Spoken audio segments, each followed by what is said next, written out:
तर विधानसभा निवडणुकीसाठी अजित पवारांचं सोशल इंजिनिअरिंग काय असणार आहे या प्रश्नावरही उपमुख्यमंत्री अजित पवार यांनी सगळं स्पष्टपणे सांगून टाकलंय। झी 24 तासला दिलेल्या विशेष मुलाखतीत अजित पवारांनी सोशल इंजिनिअरिंग बद्दल भाष्य केलं।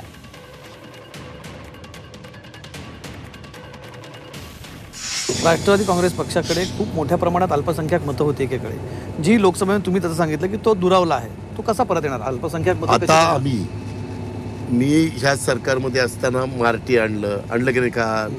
इतक्या वर्षात मार्टी आलं, सारथी आलं, महाज्योती आलं, आरटी आलं, बार्टी आलं, आदिवासींच्या संदर्भातलं टार्टी आलं, सारथी बहुजन समाजाच्या करता, अमृत ब्राह्मण समाजाच्या करता, म्हणजे ह्या घटकाच्या करता, आणि महाज्योती ओबीसी समाजाच्या करता।